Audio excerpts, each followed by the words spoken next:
여느 때처럼 겉보기에는 멀쩡한 우리 엄마예요. 팔다리 멀쩡하고 그냥 참하게 옷 입고 왔는데 엄마가 기억이 안 난대요. 엄마 이름 뭐예요? 엄마 이름 뭐예요? 그랬더니 뻔히 이렇게 보시면서 그걸 왜 나한테 묻니?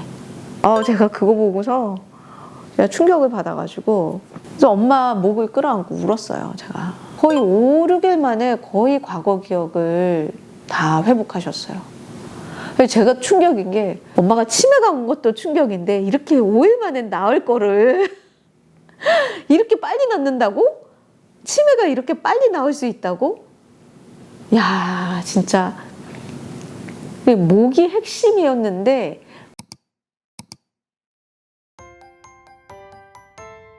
원장님, 제가 지금 인터뷰하면서 깜짝 놀란 게 첫 번째는 어머니께서 갑자기 치매 증상이 발현되셨고요. 네네네. 두 번째 깜짝 놀란 건 그것도 단기간에 치료하셨다는 게 더 깜짝 놀랐는데요. 이거 사연 좀 말씀해 주시죠. 네, 제가 올해 정말 큰일이 있었거든요. 우리 엄마가 치매가 온 거예요. 78세신데 엄청 똑똑하세요. 진짜 제가 엄마한테 잔소리 들을 정도라니까요. 우리 엄마가 얼마나 총기가 좋으신지 어디에 뭐가 있는지 다 기억하시고요. 옛날 거 다 기억하시고 그 똑똑한 거 기억력 좋은 거 하면 어디 내놓으라 해서 그럴 뿐이 아닌데 우리 엄마가 치매가 왔대요. 그게 이제 2025년 3월이에요. 엄마가 여느 때처럼 치료를 오셨어요. 침 치료를 늘 허리 때문에 자주 침 맞으러 오시거든요. 근데 침 맞으러 오셨는데 그날따라 여기가 너무 아팠다고 오늘 하루 종일 여기가 아팠다고 그 두통이 있었다는 걸 호소를 하시더라고요. 근데 그러고는 그냥 여느 때처럼 허리를 맞았어요. 허리 치료를 받고 가셨는데 그 다음날 엄마가 아침에 못 일어났어요. 안 일어나신 거예요. 엄마가 안 일어나서 오빠가 엄마를 깨웠더니 기억을 다 못 하시고 기억이 다 날아가 있는 거예요.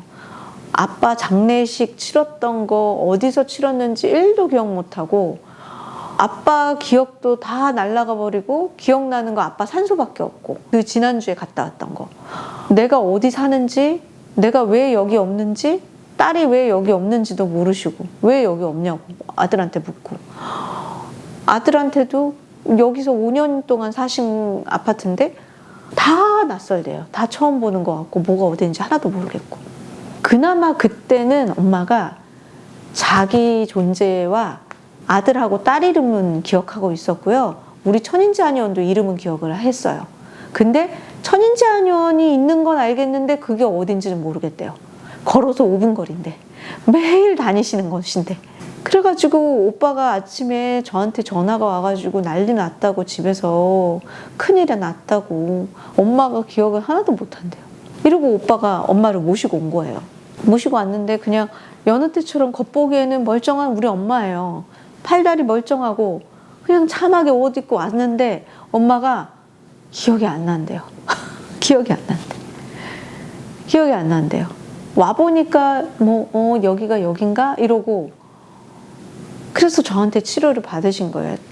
머리에다가 약침, 천은무 약침 50cc 맞고 몸에다가 50대를 앞 뒤쪽으로 중요한 요혈에 다 놨어요. 그리고 머리 쪽으로 기운이 가는 침법이 있거든요. 그래서 침에 침을 맞았어요. 그 침을 딱 맞고 엄마가 누워 계시고 그리고 제가 계속 경과를 봤더니 조금씩 기억이 난대요. 내가 어디 사는지 어떻게 가는지 그런 게 조금씩 생각나시고 늘 가시던 마트도 어떻게 가야 되는지 하나하나 기억이 돌아오기 시작하는 거예요. 그래서 다행이다. 일시적인 거겠거니 이러고 제가 좀 마음을 놨어요. 그리고 엄마를 모시고 점심때 밥을 먹으러 집에 갔어요. 근데 엄마가 집에 있는 거 늘 하던 살림인데 뭐가 어딘지 모르고 늘 보약을 드셨거든요. 거의 20년 가까이 약을 안 끊고 약을 드신단 말이에요. 하루에 한 팩이라도. 엄마가 약을 먹었다는 걸 까먹고 있는 거예요. 그게 너무 말이 안 되는 거거든요. 그리고 우리 엄마가 아빠 간병할 때도 아빠 약을 날마다 보약을 챙겨주던 우리 엄마가 본인이 약을 매일 먹고 있었다라는 거를 몰라요. 그게 약이 어디 있는지도 몰라요. 그래서 제가 냉장고 뒤져가지고 엄마 여기 있네. 이거 엄마 약이 이름 써져 있잖아요. 약팩에 엄마 이름 써져 있잖아. 그냥 아무것도 몰라서 진짜 내가 우리 엄마가 치매가 맞긴 맞나 보다. 제가 그래서 묻기 시작한 거예요.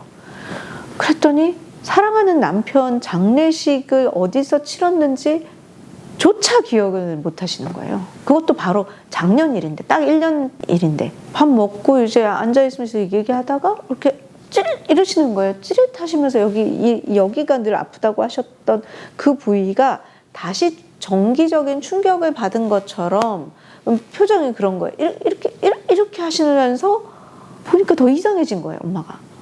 그래서 엄마한테 엄마 이름 뭐예요? 엄마 이름 뭐예요? 그랬더니 뻔히 이렇게 보시면서 그걸 왜 나한테 묻니? 원래 이제 치매 환자분들 중에 중증이 자기 이름까지 잊어버리는 거예요. 원래 치매 환자분들이 자기 이름은 알고 계시거든요. 보통 그건 안 까먹어요. 그 반응은 자기 이름을 까먹었을 때 환자들이 하는 말이거든요.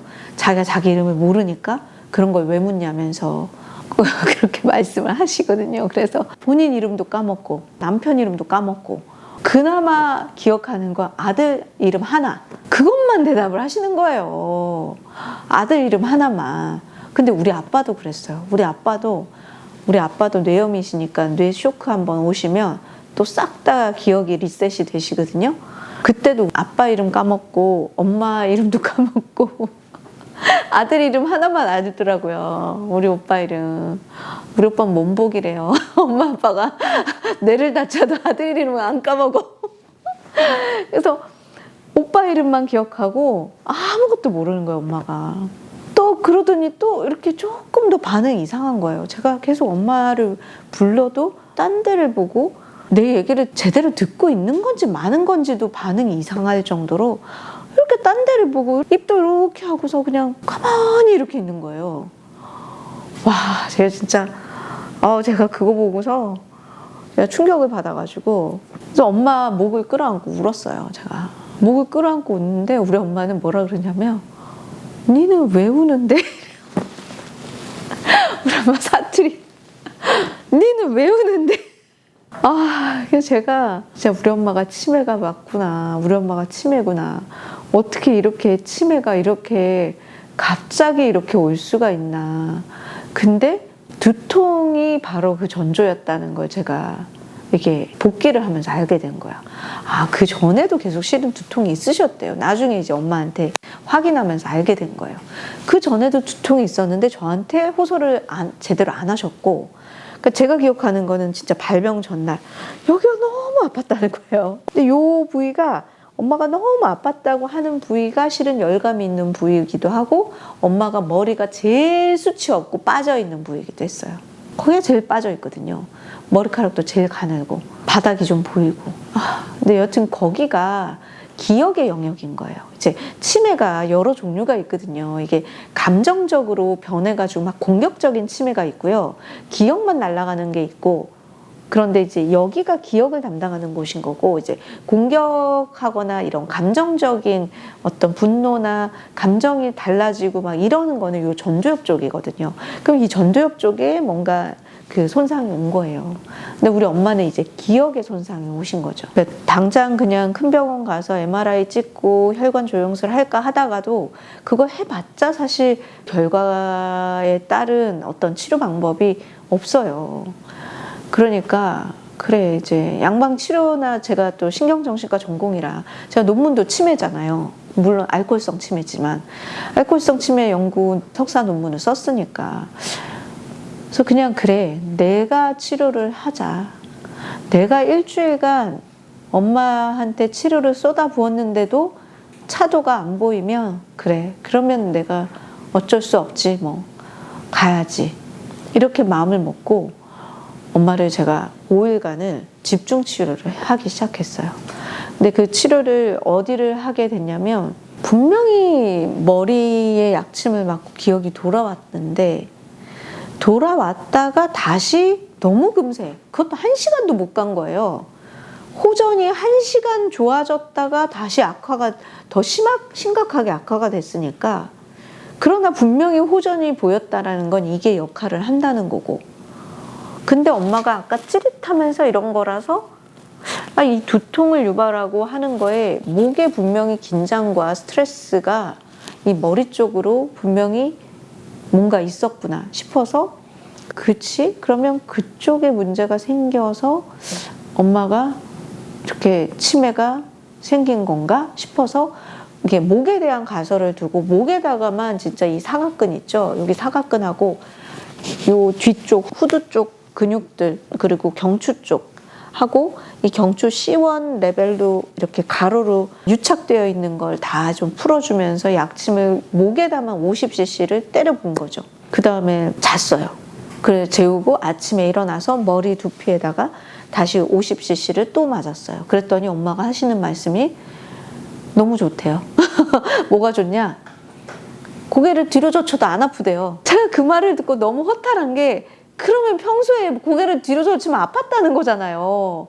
근데 왜 딸한테 얘기를 안 하냐고요. 두통도 마찬가지예요. 왜 딸한테 미리미리 얘기를 안 하냐고요. 실력 좋은 한의사 딸을 옆에다 두고 딸이 돈 버느라 바쁘고 환자 보느라 바쁜데 자기가 이렇게 오면 패키칠까 봐 제가 너무 짜증이 나는 거예요. 엄마가 그래가지고 아프면 얘기를 하지, 두통이 있었으면 얘기를 하지, 그걸 얘기를 안 하고 진짜. 그래서 그래가지고 그러고는 또 목에다 약침을 맞고 나니까 눈이 되게 침침했는데 눈이 잘 보인다는 거예요. 그리고 엄마가 눈이 너무 안 좋아져가지고 안경을 갈아야 되겠다고 계속 렌즈 사놓은 거 가지고 가야지 하셨다는 거예요.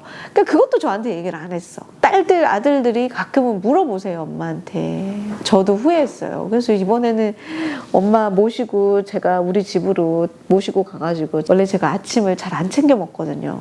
제가 아침밥 해가지고 엄마 해드리고 있거든요. 그러니까 엄마 아프고 나니까 이렇게 내가 엄마 밥을 하네요. 진짜 이것도 너무 죄송한 거예요. 우리 엄마는 너무 당연하게 밥 해주고 아들, 딸 뒷바라지 해주는 사람인 거고 진짜. 그래서 엄마한테 밥을 해드리는데 엄마가 너무 좋아하시더라고요. 그렇게 제가 이제 엄마를 모시고 집에 와가지고 계속 제가 엄마를 관찰해야 되니까 이제 아예 집으로 계속 제가 모시고 와가지고 엄마랑 같이 여기 한의원도 같이 출근하고 또 오빠도 보고 싶어 하시니까 낮에는 오빠 봤다가 제가 또 퇴근할 때 엄마 모시고 우리 집에 가고 이렇게 하면서 저녁에 목에 50대 맞고 아침에 머리에 50cc 맞고 이렇게 교대로 5일 정도를 하니까 거의 5, 6일 만에 거의 과거 기억을 다 회복하셨어요. 제가 충격인 게 엄마가 치매가 온 것도 충격인데 이렇게 5일 만에 나을 거를 이렇게 빨리 낫는다고? 치매가 이렇게 빨리 나을 수 있다고? 야, 진짜 목이 핵심이었는데 목에다가 50대를 근데 머리에도 실은 많이 맞아야 되는 게 맞았어요. 머리에도 맞아야 되고 목에도 맞아야 되고 근데 이게 100cc 정도를 하루에 이렇게 과감하게 환자를 치료하는 마음을 낼 수 있는 의사는 없어요. 제가 딸이어서 한 거예요. 딸이어서. 그러니까 제가 어떤 치료의 한계를 넘어설 때는요, 언제나 아빠와 엄마가 있었어요. 그 누구도 그런 도전을 하거나 하지는 않았을 거예요. 네, 저는 엄마의 치매에 제가 너무 충격을 받아서 어떤 그 가역적인 변화나 이런 거를 위해서는 진짜 고용량을 써야 되거든요. 제가 그 루게릭 환자분 오른팔만 쓰시고 왼팔을 힘이 없어서 이렇게 못 쓰시던 환자분을 이 팔하고 이 신경계 척추하고 이렇게 치료를 한 100cc를 맞았을 때 바로 움직이시는 걸 봤거든요. 그래서 저의 하루의 치료 한계는 100cc예요. 그 100cc는 난치질환 환자한테는 제가 다 치료를 해봤어요. 그래서 우리 엄마한테 100cc를 놓은 거예요. 왜냐면 제 입장에서는 어떻게 이 엄마의 치매에 빨리 이거를 치료를 안 할 수가 없었어요. 근데 가역적인 변화를 위해서는 그 정도 맞아야 되겠더라고요. 그래서 그렇게 맞았더니 기억이 거의 다 돌아오셨어요. 근데 아직 안 돌아오신 게 최근에 자잘한 기억은 아직 안 돌아온 것들도 있나 봐요. 이제 첫 주에는 처음에는 거의 일주일은 매일 100cc를 맞았고요. 그다음 2주 차에는 목 위주로 50cc 정도로 2주 차에는 50cc 정도로 했고 그 다음 3주 차에는 50cc 맞고 하루 쉬고 50cc 맞고 하루 쉬고 이런 식으로 지금 치료하고 있거든요. 그 정수기 코에이 코디 분이 늘 같은 분이 오신단 말이에요. 엄마가 그분을 2번을 벌써 봤거든요. 우리 엄마가 기억을 못 하실 분이 아닌데 처음 봤대요. 기억이 안 나더래요. 그러니까 그래도 큰 기억은 다 돌아왔는데 아직 자잘한 기억이랑 그 발병 3일, 발병 한 날 완전히 날아갔고요. 그 전날 하나도 기억을 못 하세요. 그리고 그 전날 제 생일이었거든요. 그날 밤, 저녁. 그 낮에 저한테 케이크 해주면서 노래 불러주신 것까지는 기억을 하세요. 그 저녁부터는 기억이 안 나세요. 그 저녁부터는. 그렇게 기억이 통으로 날아갔고 뜨문뜨문 어떤 그런 작은 사소한 기억들, 중요하지 않다고 엄마가 생각했던 기억들, 이런 것들은 여전히 아직 안 돌아오신 것 같은데 큰 거, 굵직굵직한 건 그래도 다 돌아오셨어요. 그래도 우리 오빠하고 저하고는 요즘 맨날 엄마 혼자 보내거나 엄마 혼자 버스 타는 걸 맨날 확인하고 걱정하고 그러긴 해요. 이렇게도 갑작스럽게 치매가 올 수 있는 거더라고요. 근데 실은 전조는 있었어요. 돌아보니까 전조죠. 근데 사람들이 두통을 전조라고 생각할까요? 치매의 전조라고? 탈모를 치매의 전조라고 생각을 할까요? 안 할 것 같거든요. 그래서 어르신들 계시면 이제 어머니 아버지 좀 더 연락해 보세요. 네. 그리고 있을 때 잘해야 돼요. 있을 때. 제가 이제 치매를 엄마를 겪고 나서 이제 제가 마음속으로 치매 환자를 보고 싶다는 마음을 품었더니 치매 환자분이 오셨어요. 어머님이 오셨어요. 근데 이제 어머님이 암하고 치매가 같이 있으세요. 그래서 암 환자로 오셨지만 어머님이 치매도 있으셔서 같이 치료 중이신데, 그러니까 그 어머님은 실은 치매를 앓으신 지는 조금 우리 엄마보다 오래되셨어요. 오랜 병력이 있으신데 뭐 치료가 되지는 않죠, 제대로.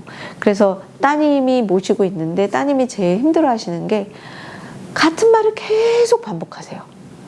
어떤 하나에 꽂혀서 동일한 표현을 6번, 7번, 8번 계속 하세요. 그래서 제가 치료하는 동안 잠깐 그 침 놓는 5분에서 10분 사이에도 동일한 얘기를 몇 번을 들었는지 몰라요. 한 4-5번을 계속 제가 똑같은 얘기를 외울 정도로 말씀을 하셨으니까. 아, 그게 어머님의 치매 패턴이구나를 우선은 인지를 했고요. 그리고 치매가 보통은 그 부위가 있어요. 그리고 그 부위가 뜨겁습니다. 어머님이, 우리 엄마도 그렇고요. 그 환자분도 이 안 좋은 부위가, 우리 엄마는 딱 여기가 딱 두통이었거든요. 요 부위가 두통이고 여기만 뜨거워요. 다른 데는 뜨겁지 않아요. 그 어머님은 치매의 계기가 어디 부딪힌 거였어요. 물건이 머리에 부딪힌 게 계기가 된 거였는데 그 부위를 계속 아파하시고 호소하시고, 그 부위를 실제 만지면 제가 객관적으로 만져도 그 부위가 조금 뜨끈뜨끈하세요. 그리고 또 안 좋은 부위가 뜨끈뜨끈해요. 그러니까 온도가 달라요. 그 안 좋은 부위가 온도 자체가 두피의 온도가 다르거든요. 그래서 어머님은 요 중간하고 여기였어요. 그래서 그 두 곳을 집중적으로 약침 치료를 하고, 어머님도 목이 상당히 안 좋으세요. 동일하게 안 좋으셨어요. 그래도 우리 엄마보다는 좋으셨나 봐. 왜냐면 어머님 머리카락이 풍성하시거든요. 어머님 두피를 치료하고 목 치료를 하고 나니까 반복적으로 말씀하시는 게 그래도 많이 줄어들었어요. 치매도 여러 급이 있잖아요.